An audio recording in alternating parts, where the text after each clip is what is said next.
Maraming salamat po sa mga sumusuporta sa ating munting channel Mitsuki Official. Sa mga gustong mag-donate via GCash. Mga master, salamat. Paki-like, share and subscribe. Maraming salamat and God bless. Kabanata 2411. Hindi naman sa lumaki ang pantalon niya, kundi lumiit siya. Nagmamadali siyang naglabas ng salamin sa storage ring, na lalo pang nawalan ng magawa nang tingnan niya ito. Ang walang bahid na mukha na ito ay tila mas bata ng 12 taon. Gayunpaman, ang problema ay hindi siya masyadong matanda noong una. Matapos isaalang-alang ang lahat, siya ay 26 o 27 sa pinakamaraming. Ang nangyari, siya ay naging 12 taon na mas bata ng bigla, tila isang bata na 13 o 14. Higit sa lahat, ang mukha na ito ay mukhang napakapinong at pinong may ulo ng itim at malambot na buhok. Kamukhang kamukha ito ng isang babae. Lagot ako, Mystic Maiden, damn it. Isa kang troll talaga. Paano niya makikilala ang mga kababayan niyang ganito ang hitsura? Ang nagsasalitang boses ay nakakatakot din. Makalipas ang kalahating oras, sumugod siya sa spell formation at natagpuan ang Mystic Maiden at Ins. As expected, naging laughing stock siya saglit. Diyos ko, ikaw si Alex Rockefeller. Hindi ka maaaring maging anak ni Alex Rockefeller, anak, tama ba? Tingnan mo itong balat, ito ay mas makinis at mas maislan kaysa sa akin. How dare you say hindi ka babae? Bilasan mo, tawagin mo akong tita. Tuwang-tuwa si Ins. Sa pagtingin sa malamanika na si Alex, halos nabawasan ang matinding sama ng loob na minsang kinikimkim nito sa kanya. Kasalukuyan, siya ay kinurot ang kanyang malabata, maislan na mukha, tumatawa sa kanyang ulo. Kinagat ni Alex ang kanyang mga ngipin. Nang makita niya ang walang katapusang kagalakan nitong tingin, nagngangalit siya sa galit. Bigla niyang inabot ang kanyang kamay at marahas na hinawakan ang nanginginig na masa niya habang sinasabi, naniniwala ka ba na ang isang babaeng tulad ko ay maaaring mabuntis ka ng quadruplets? Arg! Nanigas ang katawan ni Ins, nagyelo ang mga ekspresyon niya. Halos wala na siya sa sarili. Ang matapang nakasuklam-suklam na ito, sa kanyang sorpresa, ay naglakas loob na salakayin ang lugar na ito sa kanya at maaari pang ang magbitaw ng mga kabaligtaran na salita. Paano ito naging isang bata? Isa lang itong demonyo. Ang Mystic Maiden of the Nine Heavens ay nagsalita at nagtanong tungkol sa sitwasyon pagkatapos sumanib sa Divine Bone ni Ymir. Tinitigan siya ni Alex at sinabing, mula ngayon, kailangan mo na akong tawaging, Big Bro. Ikaw ang little sister ko. Sa impyerno kasama ka. Saway ng Mystic Maiden. Labis ang hinanakit ni Alex. Sinong nagsabi sa'yong lokohin mo ulit ako? Alam mo bang matagal na itong magiging ganito? Paano ako makakalabas at makakatagpo ng mga tao sa ganitong estado? Paano ako makakauwi? Nai-imagine niya na hahagalpak ng tawa sina Waltz at Maya matapos makita ang itsura niya ngayon. Nakangiting sabi ng Mystic Maiden, mukhang disente ang itsurang ito. Paano ito? Tatanggapin kita bilang kapatid ko. Maaari tayong maging sworn sisters at maging isang pares ng besties sa hinaharap. Pakiramdam ni Alex ay parang sisabog na ang kanyang isip. Tanggapin mo ako bilang iyong nakababatang kapatid na babae, aking asno. The hell with the besties. Kung magagalit ka sa akin, ibubuntis din kita ng quadruplets. Mukhang walang magawa ang Mystic Maiden. Sa tingin ko kailangan mong turuan ng leksyon. Isinaaktibo niya ang paghihigpit ng kontrata at inilapat ito kay Alex. Pagkatapos, sumugod siya at binugbog siya ng sunod-sunod na suntok at sipa. Hinirampan niya ang kapangyarihan ng spell formation at nagpakawala ng sunod-sunod na kidlat, tumama sa kanya hanggang sa hindi siya nasaktan. Lihim na nagpupuyat ang Mystic Maiden. Pagkatapos ng pagsasama sa Divine Bone ni Ymir, ang paglaban ng taong ito laban sa kontrata ay naging mas malaki. Kung magpapatuloy ito, maaaring ganap na hindi wasto ang kontrata. I better use it less next time, baka mapansin ng lalaking ta. Gayunpaman, ang maliit na minion na ito ay talagang nararapat na bugbugin. How dare he say na ibububuhin niya ako ng quadruplets? Sa tingin niya ba ay baboy ako? Bam! Pinakawalan ni Alex ang pinakamalakas na suntok ng Dragon Tossed Punch at tumama sa lupa. Ang malawak na lugar sa lupa ay bumagsak ng buo. Ang lakas ng suntok na nilalaman ay hindi bababa sa 3 beses na mas malakas kaysa dati. Bukod dito, Ang Divine Bone ni Ymir ay nagpatuloy sa pag-activate ng mga epekto nito. Pakiramdam niya, kapag may nakilala siyang muli sa immortalization, matapang niyang matatalo ang taong iyon sa pamamagitan ng suntok ng hindi man lang gumagamit ng Heaven Flipping Seal. Pinakawalan ni Alex si Pixie makalipas ang 2 araw. Pagkatapos ay tumalon ang grupo sa likod ng piteng, tumawid patungo sa kabilang panig ng walang katapusang dagat. Kabanata 2412. Sa Rockefeller Manor sa California. Dagandong. Isang marahas na dagandong ang maririnig. Isang dagandong na bumabalot sa walang katapusang sakit at puot, ito ay kasing lakas ng isang hayop, hanggang sa ang buong bahay ay nanginag. Maririnig pa nga ang mahinang pagbangga ng mga kadena na bakal. Naulit na naman ang pag-atake. Ano ang dapat nating gawin? Ito ay nagiging mas malala sa bawat oras. Kahit na ang immortal lock-ang bed ay hindi na siya mapipigilan pa. May iba pa bang paraan? Napuno ng pagkabalisa ang mga mukha ng pamilya ng Rockefeller. Napaluha pa si Brittany Rockefeller, at nagdilim ang kanyang paningin. Muntik na siyang mawalan ng malay. Ang nagpalabas ng mga dagandong na iyon ay walang iba kundi ang ama ni Alex, ang kanyang asawang si William Rockefeller. Mula nang siya ay bumalik, ang kanyang isip ay nalilito, at ang lason sa kanyang katawan ay sumiklab paminsan-minsan. Dati itong sumiklab ng isang beses bawat ilang araw ngunit umabot na sa antas ng pang-araw-araw na pag-atake. Minsan, ang mga pag-atake ay naganap kahit ilang beses sa isang araw. Sa tuwing nangyayari ang pag-atake, siya ay umuungal at nagiging sobrang agresibo. Hindi lamang siya sisalakay sa iba, kundi sasaktan din niya ang kanyang sarili. Dahil sa kawalan ng pag-asa, nakahanap si Jade Benmore ng isang uri ng kakaibang sinaunang bagay na tinatawag na Immortal Lock-ang Bed, upang ikulong si William ng puwersahan. Huwag ka nang maghanap, nanay. Samahan kita mamasyal sa labas. Isang babaeng mukhang lumabas sa isang painting ang umalalay kay Brittany at sinubukan siyang hilahin. Ang babae ay si Waltz Flor, ang inaanak ni Brittany. Sa katunayan, sa kaibuturan, malinaw na alam ng lahat na siya ang manugang na babae ng pamilyang Rockefeller. Umiling si Brittany. Ayos lang. Kakayanin ko pa. Sasamahan ko siya dito. Sasagutin ko lahat ng sakit niya. Nang makita ni Waltz ang determinasyon ni Brittany, alam niya na walang paraan para mapalayo siya. Sa gilid, kinausap ni Maya si Cheryl, tinanong kung pwede niyang kontaken si Alex. Batay sa kasalukuyang sitwasyon, ito man ay ang fairy doctor o si Cheryl, o ang dating immortal doctor, si Gilherme, wala silang magagawa sa sakit ni William. Pagdating sa makabagong gamot, hindi man lang nila malaman ang pinagmulan ng lason. Mukhang nanlulumo, umiling si Cheryl. I've tried many ways, pero hindi ko siya makontak. Hindi lamang isang panig ang gayong koneksyon, hindi rin ito batay sa aking kalooban. Besides, mayroon akong foreboding. Tumingin si Maya kay Cheryl nang makita sa kanyang mga mata ang pagtataka at pagkataranta. Anong klaseng pag-iisip? Hindi rin ako masyadong sigurado. Ngunit sa tuwing nagsasagawa ako ng ganitong uri ng koneksyon, kahit papaano ay nararamdaman kong may sumubaybay sa akin.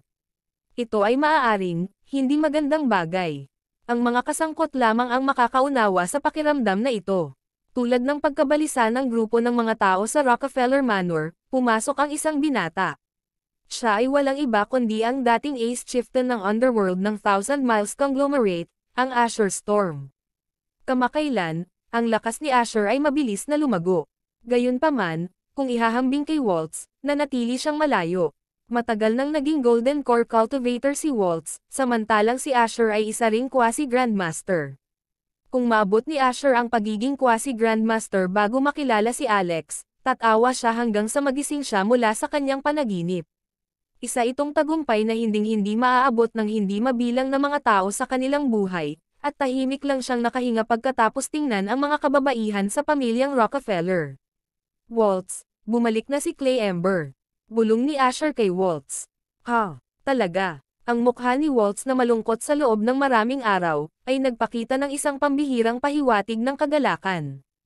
Siya, Asher, at Clay ay pinalaki ni Lex Gunther mula pagkabata, kaya maganda ang kanilang relasyon. Hindi man sila biological na magkapatid, nalampasan iyon ng ugnayan nila. Ngunit hindi nagtagal, napansin ni Waltz ang nakakatakot na hitsura ni Asher, at bumilis ang tibok ng kanyang puso. Kaya naman, tinanong niya, ano ang mali? May nangyari ba? Sumagot si Asher, ang kasalukuyang Clay Ember ay ibang-iba sa dati. Malalaman mo, kapag nakita mo na siya.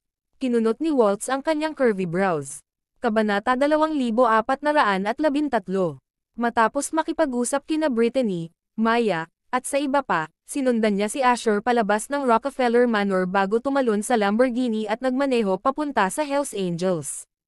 Wala pang 20 minuto, pumasok si Waltz sa entrance ng Hells Angels at nagkataong nakita si Clay sa makalumang sailiong gawa sa kahoy na may 4 mga subordinate na nakatayo sa tabi niya. Nakasuot ng maasol na puting damit, isinuot niya ang kagandahan ng isang sinaunang Grandmaster. Clay Ember. Sa katunayan, si Waltz ay maaaring ituring na kapatid ni Clay, na noalay sa loob ng ilang taon. Gayunpaman, natuwa siya nang muli silang magkita ngayon.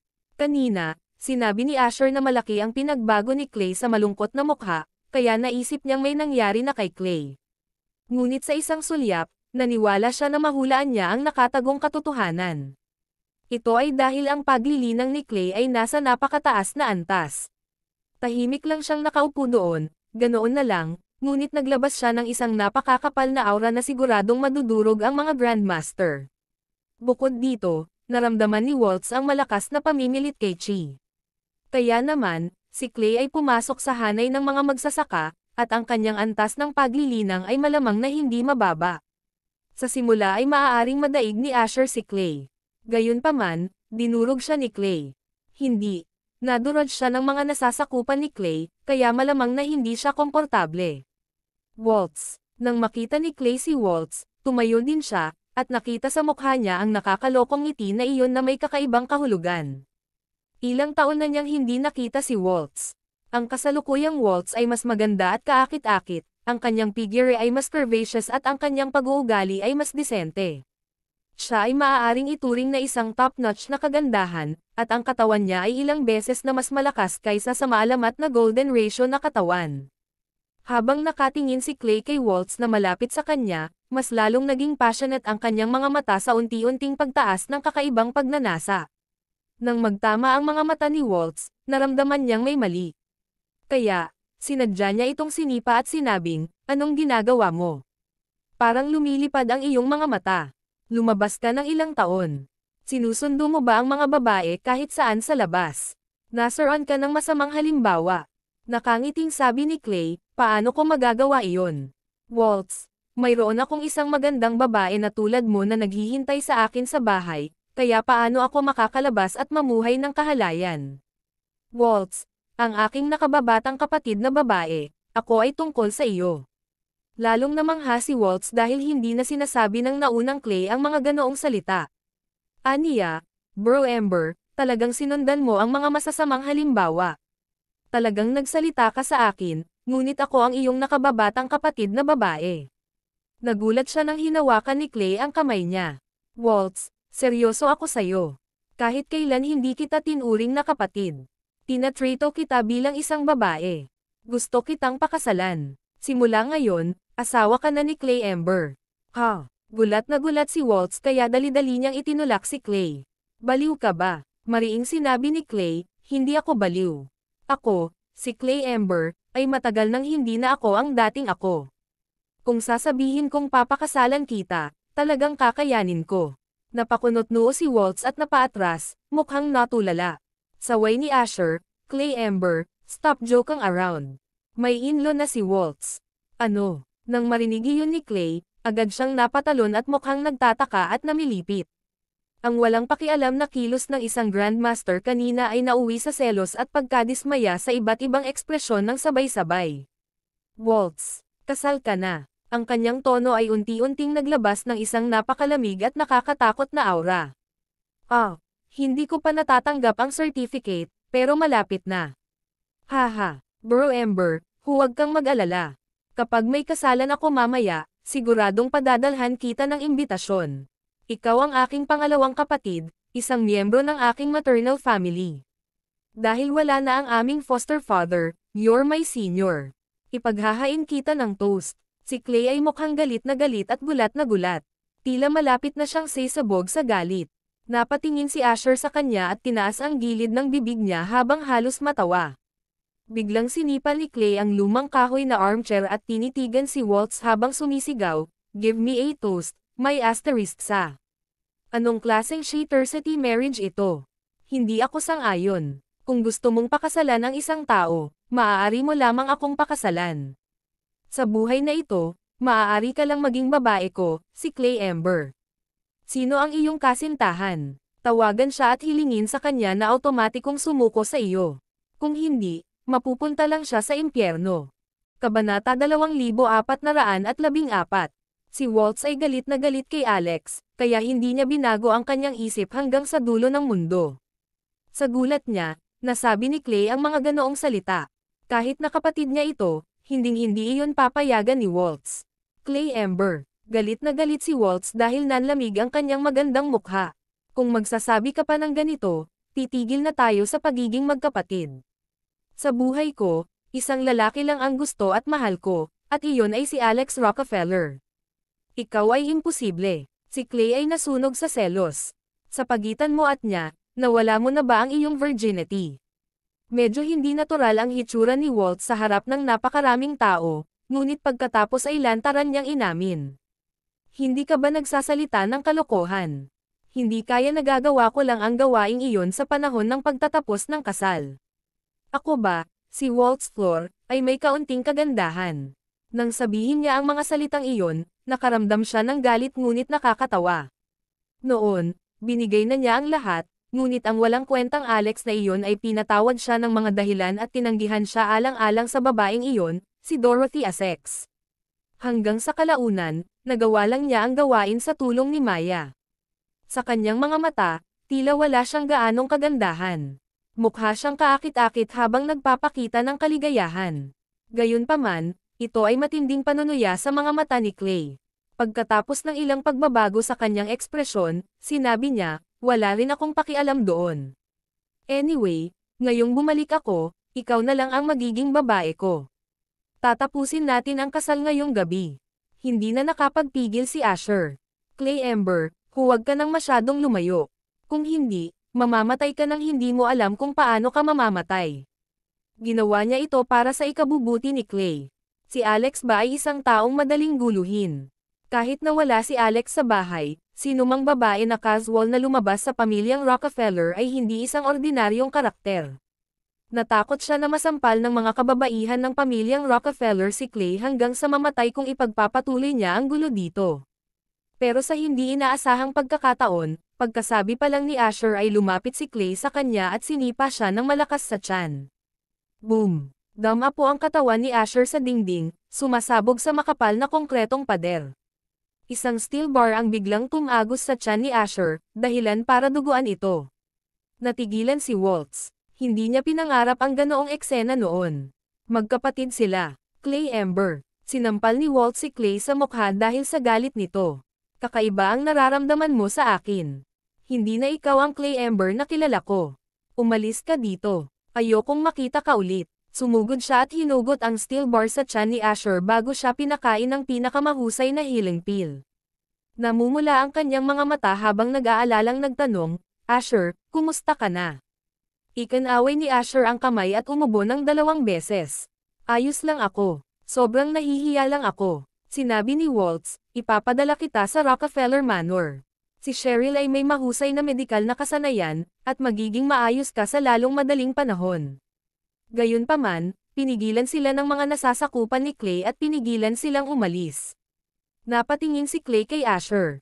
"Asher Storm, talagang mahina ka at isang kapatid na babae gaya ng dati. Hindi ba ito isang maliit na butas? Ano ang lahat ng kaguluhan? You guys can't go anywhere now dahil may isa pang bagay na hindi ko pa na-announce." Kinikimkim na ngayon ni Waltz ang matinding kapitan sa kanyang puso. Si Clay, na itinuring niyang kapatid, ay naging ganito. Labis ang kanyang pagkadismaya sa kanya. "Ano pa ang gusto mong ipahayag? Hayaan mo akong sabihin sa iyo. Mula ngayon, hindi ka na miyembro ng Thousand Miles Conglomerate. Mangyaring alisin ang iyong mga lapdog at umalis dito ngayon din." Ungol ni Waltz. Sino ang tinutukoy mong lapdog? Kabanata 2415. Galit na galit ang ilan sa mga nasasakupan ni Clay. Bawat isa sa kanila ay may sumisikat na aura, na nagpapakita ng kanilang mga antas ng paglilinang. Natigilan si Waltz. Mayroon silang napakalaking halaga ng enerhiya ng dugo na maaaring magpapataas ng palpitations. Kumbaga isa siyang Golden Core expert pero ganito pa rin ang pakiramdam, what more Asher? Muntik na siyang mawalan ng malay sa sobrang pressure ng pamimilit. Napaatras lamang ang mga nasasakupan matapos iwagayway ni Clay ang kanyang kamay. Asher, Waltz, pumunta ako dito sa pagkakataong ito sa ngalan ng Homan Technology upang makakuha ng 1,000 Miles Conglomerate, sabi niya nang walang pakialam. Ang 1,000 Miles Conglomerate ay pag-aari ng aming foster father, pagkatapos ng lahat, at namamagitan ako sa binibini ng Homan Technology sa ngalan mo. Bibigyan kita ng $100 bilyong para sa pagkuha na ito, sapat na para sa iyong paggasta. Si Waltz ay nagngangalit ang kanyang mga ngipin sa sobrang lakas na halos mabali ang ilan sa mga ito. Ilang taon na ang nakalipas, ang 1,000 Miles Conglomerate ay nagkakahalaga ng $1 trilyon sa merkado. Pagkatapos sumali sa kanila ni Alex, ang 1,000 Miles Conglomerate, Lush Cosmetics, at Rockefeller Group ay sumali sa isang malalim na pakikipagtulungan. Si Alex, lalo na, ay nagbigay ng recipe ng tableta na tumulong sa 1,000 Miles Conglomerate sa pagkuha ng isang malakas na tagumpay sa pharmaceutical. Pat lang. Sa kasalukuyan, dahil sa recipe ng tabletang iyon lamang, maaari silang kumita ng higit sa $100 bilyong sa isang taon mula lamang sa mga patent ng pagmamanupaktura. Gayunpaman, itong Homan Technology o kung ano paman ay nagtatangkang makakuha ng 1,000 Miles Conglomerate na may $100 bilyong. Wala bang pinagkaiba iyon sa daylight robbery? Imposible. Sinusubukan mo kaming pagnakawan. Ungol ni Waltz. Tama iyan. Sa panimula ito ay isang pagnanakaw, Waltz.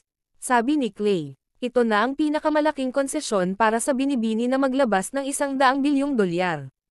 Alam mo ba kung magkano ang nagastos natin para makuha sina Samson, Hasbro, at Alimama?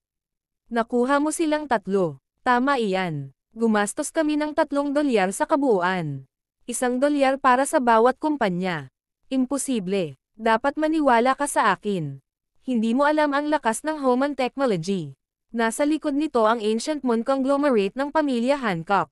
Ang Ancient Moon Conglomerate ay nakakapagtaka sa mga ordinaryong tao, ngunit naniniwala ako na narinig mo na ito. Maaari akong magbunyag ng isang piraso ng balita. Ang Homan Technology ay nagtatag ng pakikipagtulungan sa mga sagradong gintong bundok.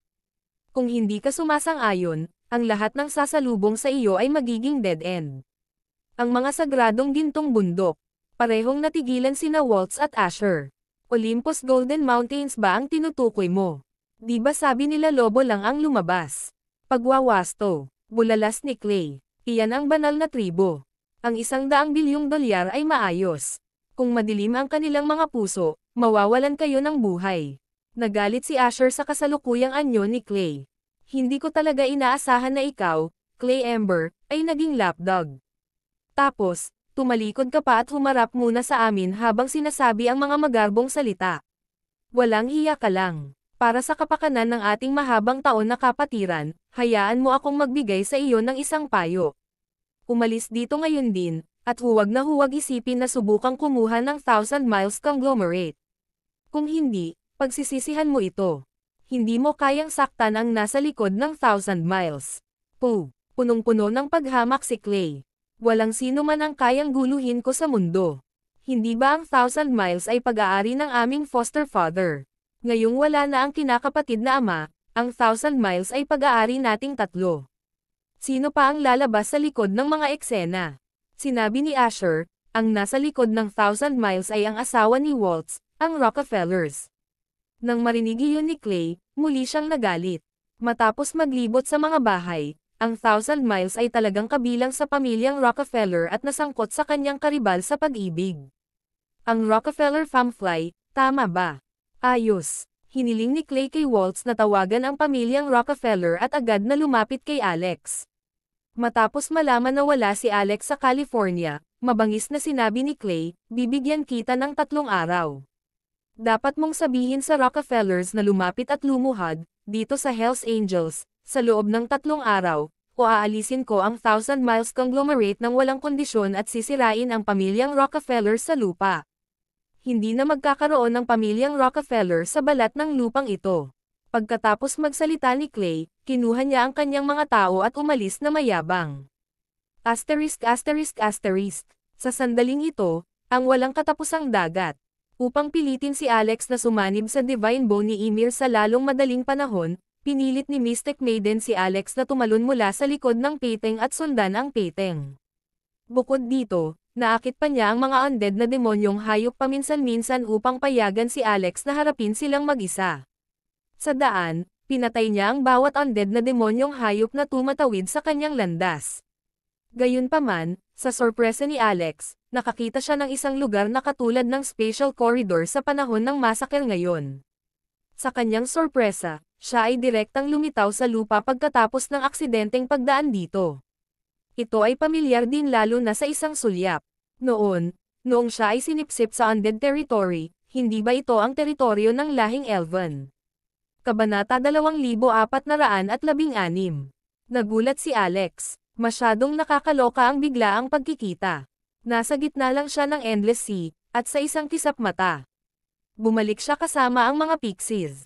Ibig sabihin, wala pang 2 araw ang layo ko sa Amerika. To-think na halos kalahating buwan na sila sa Endless Sea. Gayunpaman, ayon sa peteng na iyon, mayroon silang hindi bababa sa 2/3 ng paglalakbay na natitira.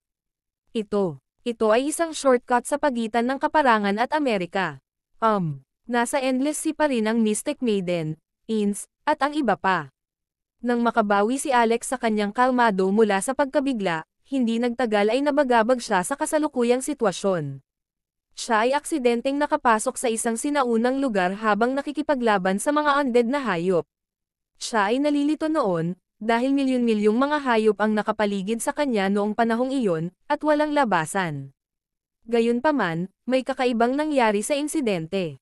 Para bang isang mystical force ang nagpatigil sa mga halimaw sa kanilang mga landas, pinapanatili silang malayo.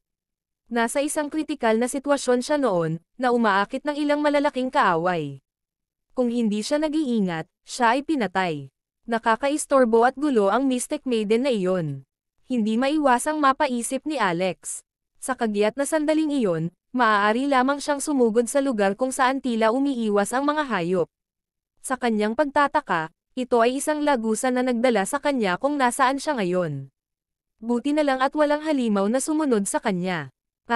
Mukhang wormhole ito. Naisip ni Alex habang kumukuha siya ng ilang healing pills mula sa storage ring. Pagkatapos ay kumuha siya ng ilang prutas ng langit na batas at nilamon iyon. Ngayon lang siya nasaktan ng husto sa laban, lalo na ng 2 dambuhalang halimaw na iyon.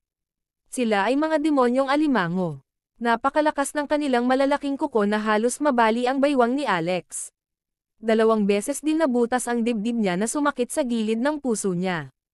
Kung hindi niya tinatakan ang kanyang mga ugat ng mystic art, hinaranggan ang kanyang mga sugat gamit ang chi, at patuloy na gumanap ng Art of Zarvaco, patay na siya ngayon. Napaupo siya sa sahig habang nakakross ang mga tuhod at nakatutok sa pagpapagaling sa sarili. Hindi maikakailang makapangyarihan ang Divine Bow ni Ymir. Kahit isang maliit na bahagi lang ay nakatulong ng malaki sa kanya. Habang hinihigop niya ito, ang antas ng kanyang kapangyarihan at katawan ay bumuti ng husto. Ang pagsusuri mula noon ay isang pagmamaliit, habang nagsasanay siya mula sa mga laban at ang epekto ng Divine Bow ni Ymir ay umuunlad, ang kanyang mga kapangyarihan ay hindi bababa sa 10 beses na mas malakas ngayon. Bukod, isinasantabi ang kanyang bilis at lakas, ang kanyang mga kakayahan sa pagbawi ay kahanga-hanga bilang mabuti. Halimbawa, ang kanyang puso ay gumagaling sa nakikitang bilis ngayon, gayon din ang mga butas sa kanyang dibdib.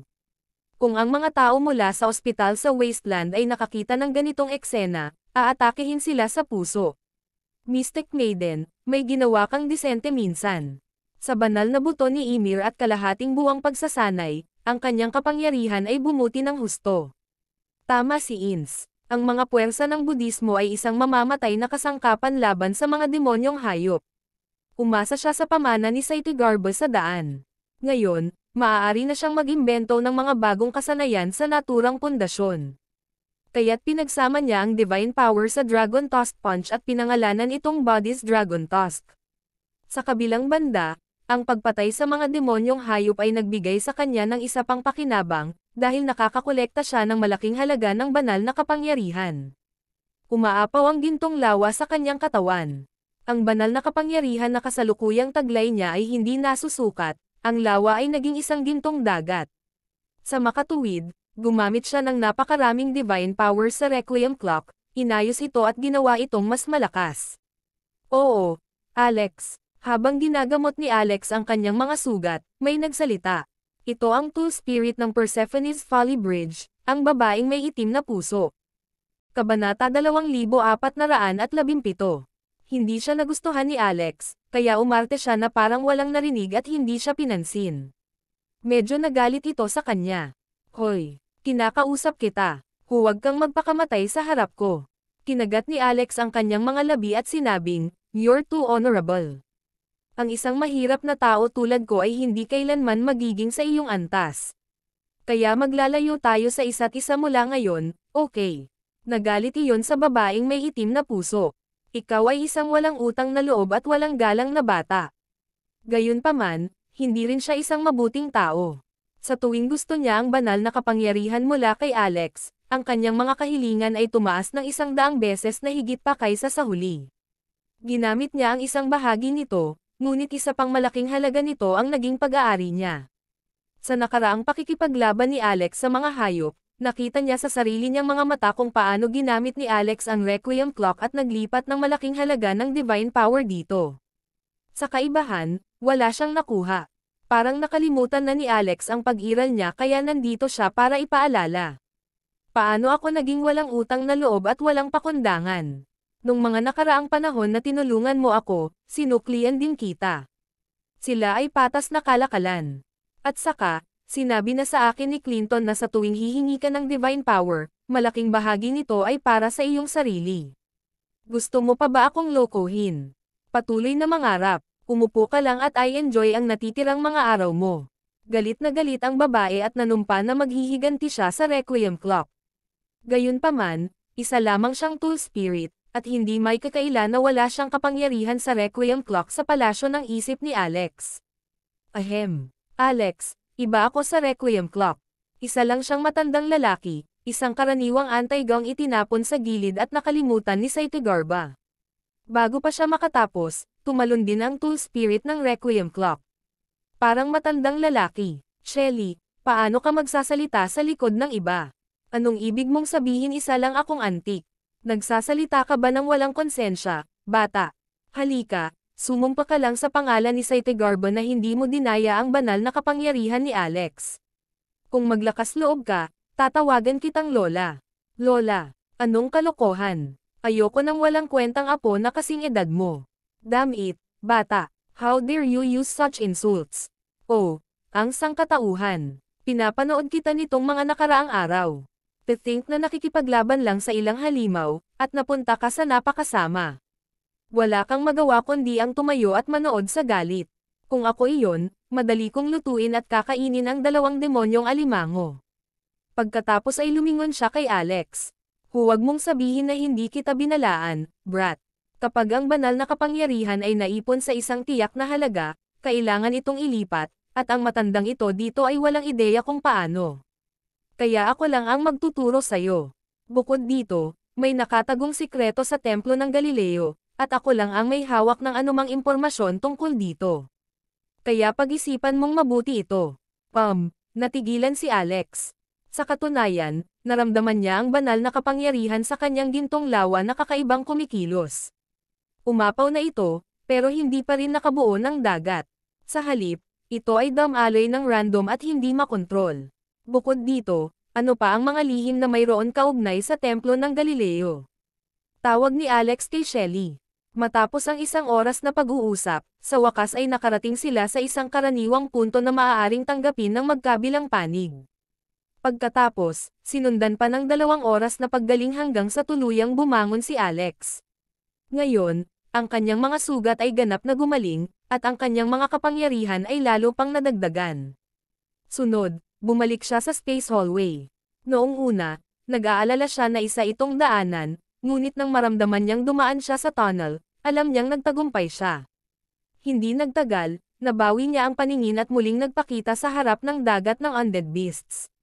Dalawang undead crab beast na kasing tangkad ng mga bundok ang nakatitig sa kanya ng diretso gamit ang kanilang malalaking mata. Kabanata 2418. Nakaramdam ng multo si Alex sa kanyang mga ngipin nang makita ang dalawang higanteng alimango. Kanina pa kasi sinipa ng alimango ang mukha niya. Halos malaglag ang kanyang mga ngipin, at halos mabali ang kanyang baywang sa kalahati. May dalawang butas pa nga sa dibdib niya. Kaya naman, nag-iingat pa rin si Alex sa kanila. Gusto lang niyang patayin ang mga ito. Hoy, Wilbert, kakayanin mo itong dalawang ghost crab. Mangyaring huwag tularan ang aking maliit na babae at huwag sanayin ang iyong sarili. Inilagay ni Alex ang kanyang konsensya sa palasyo ng kanyang isip at kinausap ang espiritu ng kasangkapan. Huwag mag-alala, hanggat may sapat na banal na kapangyarihan, walang anumang problema. Bukod dito, ito ay dalawang maliit na alimango. Ibibili kita ng crab roe mamaya. Tiwala si Shelly, kaya gamaan ang pakiramdam ni Alex. Kailangan niyang alalahanin ang posisyon nila ngayon. Alam niyang makakatulong ang pagme-memorize kung saan ang labasan ng space hallway na ito. Isang tanda ng astrolohiya. Bulalas niya. Ito ay isang bagong bagay na natagpuan niya mula sa puso ng espada na ibinigay sa kanya ng babaeng nakapula. Isa itong pagmamarka na karaniwang magagamit sa anumang espasyo. Isang bagay na parang patutunguhan na pointer sa isang GPS, ngunit sa halip ay konektado ito sa kanyang kamalayan. Kaya, pagkatapos maglagay ng marka, mabilis niyang mahahanap ang lugar na ito hanggat hindi napupunas ang kanyang alaala.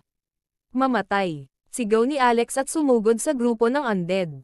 Ang dalawang higanteng alimango ang unang umatake. Shelly. Sa tubig na dumadaloy sa ilalim ng tulay, nakatayo si Persephone sa itaas. Sa pagkakataong ito, ang espiritu ng Tul ay lubos na nakikipagtulungan. Siya ay bumubulong ng isang eleganteng sinaunang tula, ngunit sa katotohanan, ito ay isang napakalupit na spell. Isang madugong sinaunang tulay ang lumitaw nang wala sa oras, na nabuo sa ilalim ng dalawang alimango.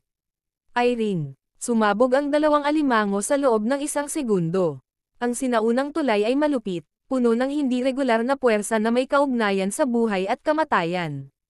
Parang may malakas na enerhiyang humihila sa kanila kasama ng iba pang undead beast. Arg. Mabangis silang human gal habang agad na umaatres. Ang nakita lang nila ay ilang halimaw na hinihila papunta sa Persephone's Folly Bridge, nagiging mas bata at mas maliit sa bawat segundo. Masyadong kakaiba ang sitwasyong ito. Parang nakabalik sila sa kanilang kabataan. Ito ay sa simula ay isang magandang bagay, ngunit ang tanging problema ay ang mga puwersa ng kapalaran ay inaalis ang kaluluwa ng mga undead na hayop bukod sa pagpapabata ng katawan nito.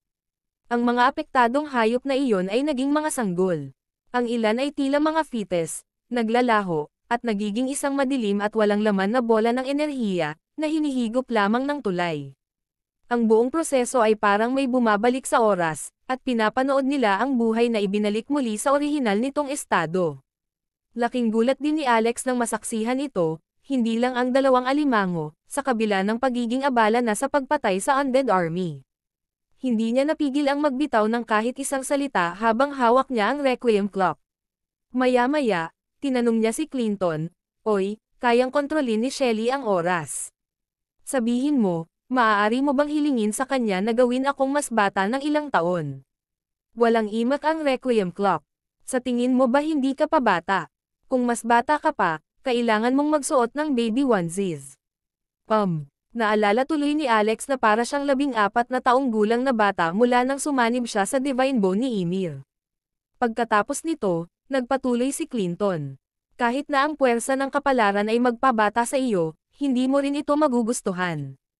Iyon ay dahil hindi lang inaalis ng Folly Bridge ng Persephone ang edad, inaalis din nito ang mga alaala, kaluluwa, core, at ilang mahiwagang elemento sa loob ng isang nilalang. Nang marinig ito, inalis ni Alex ang ideyang iyon sa kanyang isipan. Pagkatapos ay lumangoy siya habang hawak pa rin ang orasan, hinayaan ang mga chime na manginig sa dagat, na naging dahilan upang ang mga apoy ng kaluluwa sa loob ng undead ay manginig ng husto. Kailangan lang niyang gamitin ang mga suntok ng Dragon Tusk ni Body upang matagumpay na mabuwag ang mga apoy ng kaluluwa sa mga ganitong pagkakataon. Sa pamamagitan nito, magkakaroon siya ng pagkakataong anihin ang kanilang buhay. Whoosh! Napansin ni Alex na hindi nahila ng tulay ang dalawang alimango papunta dito. Sa halip, gumamit ito ng walang kamatayang kadena upang paghigpitin ang mga ito. Tila ginagamit nito ang paraang ito upang direktang sumipsip ng lakas at enerhiya ng mga alimango. Hoy Clinton, mukhang mas malakas si Shelly kaysa sa iyo. Sabi ni Alex. Tumatanda na ako. Hindi ko maihahambing sa mga kabataang ito. Pero medyo malakas ka pa rin. Kabanata 2419. Sa pag-alis ng dalawang alimango, ang iba ay walang dapat ikatakot. Sa loob lamang ng 30 minuto, lahat ng undead beast ay na-demolish. Ang tulay, gayunpaman, ay hindi nawala pagkatapos ng trabaho. Sa halip, si Shelly, na nakasuot ng tradisyonal na pulang damit, ay eleganteng nakatayo sa ibabaw ng tulay habang kumakaway kay Alex. Kumunat ang noo ni Alex habang papalapit sa tulay ngunit hindi na naglakas loob na maglakad pa. Halika dito. Hindi ako magiging mas bata. Tama. Gusto mo. Ano ba ang kinatatakutan mo? Ikaw ang may-ari ng espiritual na tool na ito. Sa tingin mo ba ito ay lubos kang maa-absorb? Naisip ni Alex na tama siya. Hindi siya dapat pagbawalan na hawakan ang kanyang sandata pagkatapos ng lahat. Gaya ng inaasahan, hindi siya nasaktan kahit kaunti pagkatapos sumakay. Gayunpaman, may naramdaman siya sa kanyang puso. Dahil ito ay isang tulay na ang mga patay lamang ang nakatawid, ang pagtayo sa ibabaw nito ay nakaramdam siya ng kakaiba. Ang sinaunang at malawak na pakiramdam ng kalawakan, kasama ang bigat ng buhay at kamatayan, ay medyo napakalaki. Sa kabilang banda, sapat na ang mga dagwang mantsa sa tulay para lumukso ang puso niya sa takot. Nararamdaman niya na hindi lang ito ordinaryong dugo. Ni ang dugo ng mga undead beast o mga alimango ay hindi naiwan sa tulay na ito. Nangangahulugan iyon na ang gayong mga mantsa ng dugo ay hindi iniwan ng anumang nilalang. Parang nababasa niya ang isip ni Alex, sinabi ni Shelly, tinitingnan mo ang dugo ng isang demonyong Diyos noong nakaraan. Napakakasalanan ng bastos na iyon. Nasira niya ang 10 o higit pang mga banal na lugar gamit ang kanyang kapangyarihan lamang. Nagawa niyang patayin ang mga mataas na pari, pinugutan sila ng ulo sa isang kisap mata. Kahit na ang kidlat na kapigatian ay hindi makapagpabagsak sa kanya, ngunit nauwi pa rin siya sa pagkamatay sa Persephone's Folly Bridge. Nanlaki ang mata ni Alex. Para siyang nakikinig sa isang mito. Gayunpaman, alam niyang nagsasabi ito ng totoo, ngunit kakaibang makinig sa mga kalupitan tulad ng isang normal na pangyayari sa nakaraan. Tumingin siya kay Shelly. Mukha siyang batang babae, mga 4.5 feet ang height niya, pero parang matandang babae. Eto na, may ibinato si Shelly kay Alex. Sabi ko ay treat kita ng crab roe. Ito ang pinakamahalagang bagay sa dalawang alimango na iyon. Kaya malamang nakapakipakinabang kung kakainin mo iyon. At siya nga pala, kukunin ko na ngayon ang banal na kapangyarihan. Sayang kung iingatan mo pa rin ito. Hindi mo pa alam kung paano mag-transform. Nang mahanap ni Alex ang lokasyon ng Mystic Maiden at ang iba pa, lahat sila ay nagsimulang mag-alala. Iyon ay dahil naramdaman ng Mystic Maiden na nawawala saglit si Alex. Ito ay isang napaka-hindi natural na pangyayari dahil hindi ito dapat nangyari sa unang lugar. Pagkatapos noon, sinabi sa kanila ni Alex ang tungkol sa Space Hallway. Diretso ito sa Wasteland. Ito ay kahanga-hanga. Halos kalahating buwan na tayong na-stuck sa Endless Sea. Para akong nababaliw. Tuwang-tuwa sina Ins at Pixie. Bagamat ginagawa ni Alex ang karamihan sa mga gawain sa kanilang mga laban, masaya pa rin sila na nakaalis na sila sa malagim na lugar na ito. Sabi ng Mystic Maiden, mukhang ang swerte mo. Ang mga pasilyo sa kalawakan ay kilala rin bilang mga wormhole. Marami sa kanila sa loob ng universo. Ang ilang organisasyon na may ganoong kadalubhasaan ay maglalaan pa ng oras at pagsisikap na gumawa ng mga wormhole bilang isang negosyo. Iniisip ko kung natural o artificial ang wormhole na nakita mo. Kung ano man iyon, gusto lang ni Alex na umuwi ngayon. Ang kalagayan ng kanyang ama ay lumalala pagkatapos ng lahat. Tara, uwi muna tayo. Lumakad na lang ang grupo sa wormhole pagkatapos sabihin ni Alex na gayunpaman, ang pating ay hindi nang ahas na lumapit, kaya hinayaan na lang nila ito.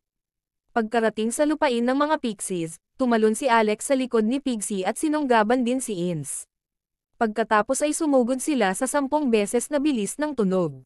Sa sandaling iyon, isang hindi inaasahang bisita ang dumating sa pintuan ng Rockefeller Manor. Si Clay ay may kasamang mga lalaki, papasok sa manor habang siya ay sumisigaw, "Lahat ng Rockefellers, lumabas kayo rito at lumuhad." Bago tayo. Kabanata 2420. Nakaupo pa rin sa looban, galit na galit ang mga diwata. Pakiramdam nila ay sisabog na ang kanilang mga baga sa sobrang galit. Nandito lahat sina Brittany, Maya, Waltz, Beatrice, Cheryl, at Dawn. Ang pamilyang Rockefeller ay tila dinaig ng lakas ng babae. Bukod sa may sakit na si William at ang 2 anak ni Dorothy, ang iba ay pawang magagandang babae. Bukod dito, ito ay itinuturing na isang mas maliit na grupo. Darating din minsan sina Michelle, Daya, Luna, Freya, at iba pang kaugnay na kababaihan. Lahat sila ay madaling maituturing na mga engkanto dahil sa kanilang ethereal na hitsura. Ngunit ngayon, lahat ng mga diwata na ito ay nagalit sa mga aksyon ni Clay. "Clay, bastard ka. Hindi ko akalain na darating ka." Medyo nagalit si Waltz tungkol dito. Akala niya ay matanto ni Clay ang kapangyarihan ng pamilya Rockefeller pagkatapos umalis sa araw na iyon, pagkatapos ay magbago ang isip at aminin ang kanyang pagkatalo. Gayunpaman, lumapit pa rin siya sa kabila. At saka, "I'm part of the Rockefeller family, and I'm Alex's wife." Bagamat dati kung sinumpa ang kapatid si Clay, nagsimula siyang lumakad sa landas ng kasalanan, sadyang taksil. "Papatayin ko siya kung kailangan ko, at hindi ako magdadalawang isip kahit kaunti. Hindi mo rin siya kailangang patawarin para sa akin." Si Brittany naman ay parang medyo kalmado. Matapos ang unang galit, umaktong parang baliw na aso si Clay. "Hindi mo siya kailangang patayin, ngunit kami, ang mga Rockefeller, ay hindi rin mahina. Dahil pumunta sila rito para subukan at banta tayo gamit ang kanilang mga kapangyarihan, sirain na lang natin ang kanilang sorry little course bilang babala." Sabay-sabay na tumango ang lahat ng babae. Lumingon si Waltz kay Brittany. "Salamat inay." Alam na alam ni Waltz na makonsiderasyon si Brittany sa kanyang nararamdaman. Maaaring mapigil ni Brittany ang kanyang galit kay Clay, ngunit ang iba ay maaaring hindi siguradong papatayin sila sa sandaling pumasok ang mga bisita na ito. Hinaplos ni Brittany ang mukha ni Waltz at bumantong hininga. Nakakalungkot na hindi na nakabalik si Alex sa huli. "Alam kong galit kayong lahat. Tiyak na nabigo kayong lahat ng pamilyang Rockefeller. Pero sige, tingnan muna natin ang sitwasyon." Nagmamadaling lumabas ang hukbo ng kababaihan, dahilan para mapasinghap sa tuwa ang mga hindi inanyayahang bisita. "Holy shitty, ano ito? Sumakay ba tayo sa pugad ng kagandahan? Bakit ang gaganda nilang lahat? Pugad ng kagandahan. Masasabi kong ito ay isang buong brothel. I love this view, boss. Kailangan kong magdala ng isa pa uwi sa akin. Gusto ko yung naka-white dress. Hindi ka naman takutol dyan diba?" Nagdala si Clay ng ilang tao pa kaysa dati, isang kabuoang 17 lalaki. Iba't iba ang hitsura ng bawat isa, nakasuot din ng maraming kakaibang estilo. Sa kabila nito, ang makita ang lahat ng mga engkanto, na ito ay naging pareho silang nasa sabik. Hindi ito inaasahan ni Clay, ngunit nasiyahan siya dito. Ngumiti siya at sinabing, "Wow, nakakakuha tayo ng bonus ngayon, boys. Iniisip ko pa rin ang lahat ng kasal mo. Mukhang malulutas namin ang ilan ngayon. Ngunit ang isa sa mga kagandahang ito ay hindi limitado, okay?" Natawa ang isa. Alam ko, Sister Waltz, di ba? Hipag namin yan, kaya syempre, walang maglalakas loob na magdamit sa kanya. Ako ang unang lalaban sa sino mang maglakas loob din." Ang isa pa ay nagsabi, "Boss, ang iyong kasalukuyang katayuan ay dapat magbigay sa iyo ng higit pa sa Sister Waltz. Bakit hindi ka pumili ng isa sa mga magagandang ito ngayon? Sa tingin ko ang gitna ay ang pinakamahusay. Mukha siyang matikas na parang reyna. Isipin mo na lang na may ganitong mga dilag sa bawat braso. Iyan ang epitome ng langit." Tumawa ng malakas si Clay. "Iyan ay mahusay. Balak ko ring gawin iyon." Gayunpaman, ang taong nasa gitna na kanilang pinag-uusapan ay ang ina ni Alex, si Brittany. Ang mga taong ito ay ganap na walang prinsipyo. Nagsalita din sila ng malakas. Ang mga bingi at mahina ang pandinig ay maririnig ang kanilang mga salita ng malakas at malinaw, pabayaan si Brittany at ang iba pa, na medyo makapangyarihan. Galit na galit si Waltz, galit na nakatingin kay Clay. Bakit ka naging ganito? Ikaw ba ang Clay na kilala ko noon? Naiinis ako sa kasalukuyan mong pagkatao. Si Clay ay nahuhumaling pa rin kay Waltz. Kaya naman, nalungkot siya nang marinig iyon ni Waltz. Pakiramdam niya ay parang pinipilipit ang kanyang puso. Sabi ng kanyang subordinate, "Boss, si Sister Waltz ay nalinlang." Iyon ang dahilan kung bakit nasabi niya ang mga masasakit na salita. Pagkatapos namin siyang mahuli, mauunawaan ka niya sooner or later. Kung hindi mo kayang makuha ang sarili mo, makakatulong ako. Maaari naming turuan siya ng isang aralin o dalawa kapag bumalik kami. Forget what they doing, keep on doing.